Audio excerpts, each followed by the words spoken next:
But now officially from legit sources, we have a real reason, and it is strange. I know I just said it, but it's still mind-boggling me. I just can't wrap my mind around why he would be doing this alone.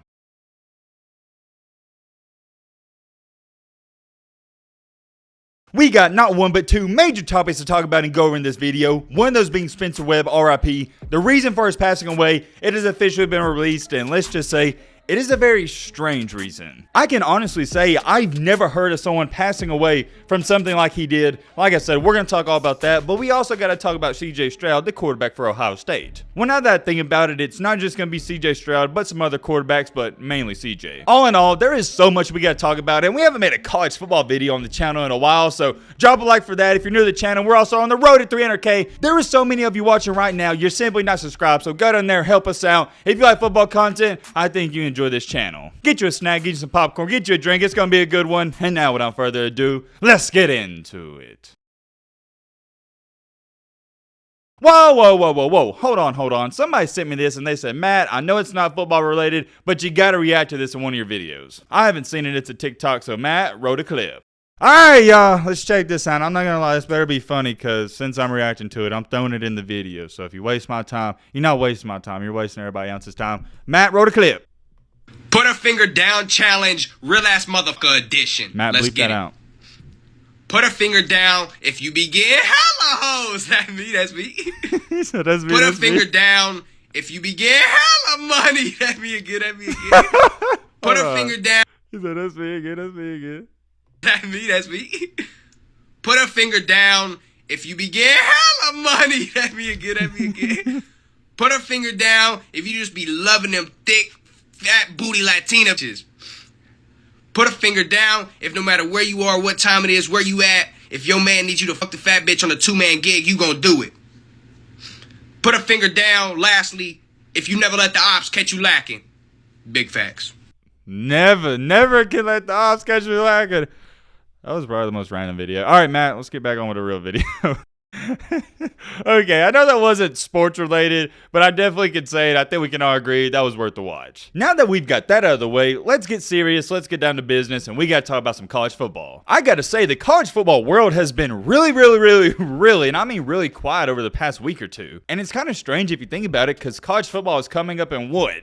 45 days? It's kind of odd that nothing's going on. There's no drama to talk about because with the transfer portal, name, image, and likeness, there's been chaos every single day and every single week. But just like always, if you're a college football fan, you know it's not going to stay quiet for too long. Recently, 2 days ago, and I saw this at the time, but I wanted to wait and talk about it. Pro Football Focus, they do all these stats, analytics, and make all these rankings. They released this top 10 quarterback list, and it had everybody in the country and really the world talking about it. I was keeping up with it, reading the replies, and everybody had the same reaction I did. Or not everybody, but most of everybody. I'm going to show you this list right here. At number 1, you got Bryce Young. Can't argue with that. At number 2, you got Caleb Williams. 3, Spencer Rattler. And 4, CJ Stroud. Yeah, we'll talk about that in just a second. Going on down here. 5, Sam Hartman. 6, Grayson McCall. Never heard of him. 7, Brennan Armstrong. Dylan Gabriel, Slovis, and then Tyler Van Dyke. Obviously, you know what I'm about to talk about and what I'm about to harp on. I thought it was a joke. How in the world is Spencer Rattler above CJ Stroud? Now look, man, I don't have a problem with Caleb Williams at 2.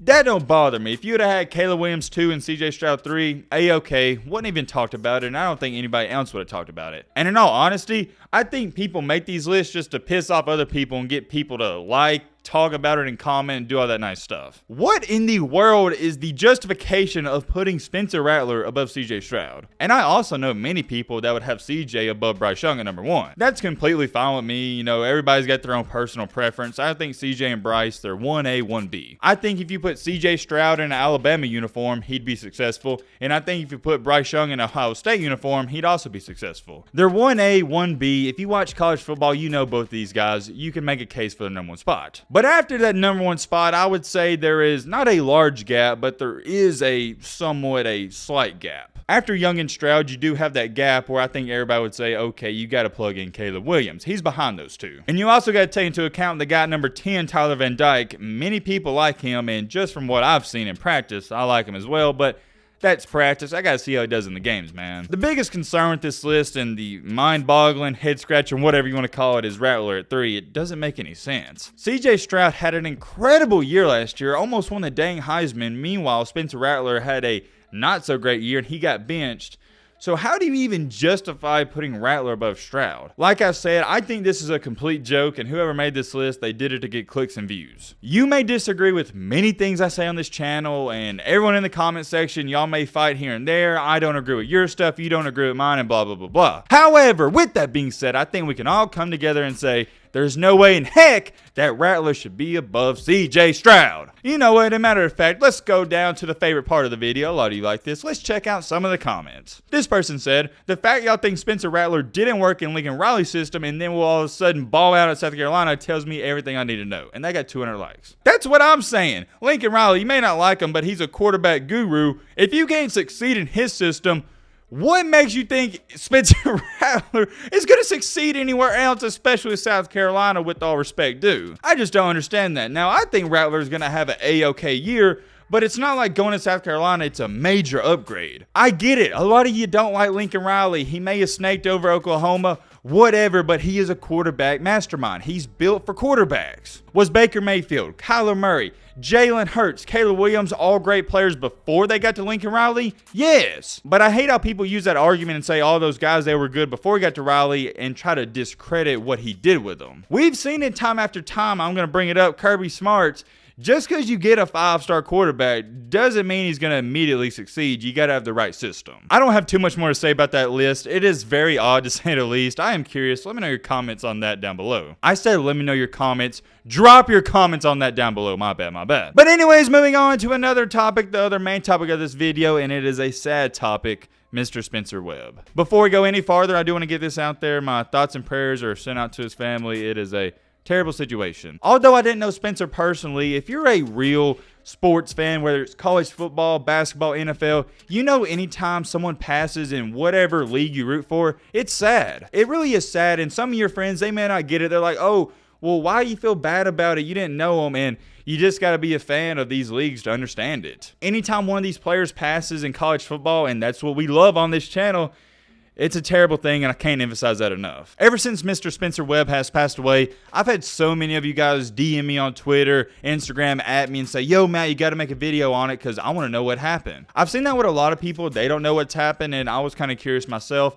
and I have waited, if you have noticed, about 2 or 3 days to speak on this. The reason for that is fairly simple. I never want to make a video right after somebody passes away because it just comes off bad, like you're trying to clout chase off of them or get immediate views and attention. That's why I've given it some time, and I've also wanted to see some details come out on this story before I report on it. Because you always know everybody wants to be the first to report on it so they can get all those views, likes, and whatever. So a lot of times these sources, they make up crap. But now officially from legit sources, we have a real reason, and it is strange. And when I say strange, I mean it's something that I've never personally heard about before. I'm going to show you right here. It says, Oregon Ducks tight end Spencer Webb, he dies after striking head and fall near rock slides. Of course, I've heard of rock slides before, but that's still kind of a vague topic because it don't tell us necessarily what happened, but there is some more details I'm going to show you right here. It's kind of long, but it's definitely worth the listen. I'm going to show you right here. The authorities responded to the incident at Triangle Lake around 2:30 p.m. local time on Wednesday, according to the sheriff's office, after receiving reports that someone was hurt near the area's rock slides. Rock slides are slope rock formations that Triangle Lake visitors use as natural water slides, which are surrounded by waterfalls and spaces for swimming. So if you don't know what that means, let me dumb it down even more. Basically, these rock slides that happen wherever he's at, they form these, I guess you'd call them water slide pits, and people like Spencer, they slide down them. I hope that makes sense. I can't dumb it down any more than that. Let's continue on. Once the authorities arrived, deputies said they discovered Webb unconscious in a spot approximately 100 yards down a steep trail. The officers learned from the others at the scene that he had been quote-unquote recreating in the area before falling and hitting his head. Webb could not be revived. That's why it's odd to me. So apparently, I'm going to go out on a limb here and say from the information right here,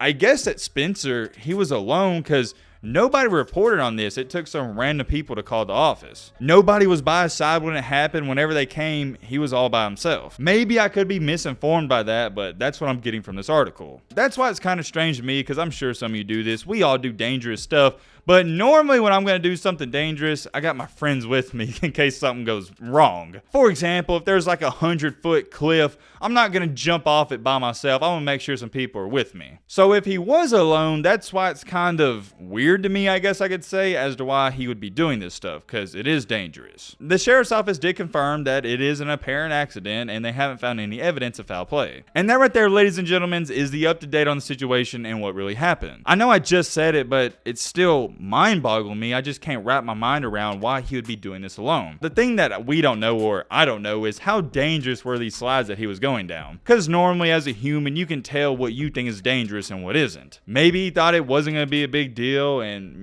disaster it struck. None of that really matters. All that matters is we lost a great young man and it's tough. I got to be 100% transparent with all of you. I didn't keep up with him too much. I didn't know who he was, and I also kind of forgot he was TikTok famous and he was pretty much an influencer. So not only was he a great athlete, he was also a pretty famous guy. It sucks, man, it really does, but it also gives you some perspective that life, it can be taken away at any given moment. For all my young people out there, old people, any people really, just be careful whenever you're doing something out there. You want to have fun, trust me, I like having fun too, doing dangerous stuff, it gets your adrenaline up, but you gotta be careful. Oh man, I hate to end the video off in a sad way like that, but hey, it's the end of the video. Can't do nothing about it. Drop some RIPs in the comment section for Spencer. I know his family would appreciate that. And yeah, let me know your thoughts on anything we talked about. But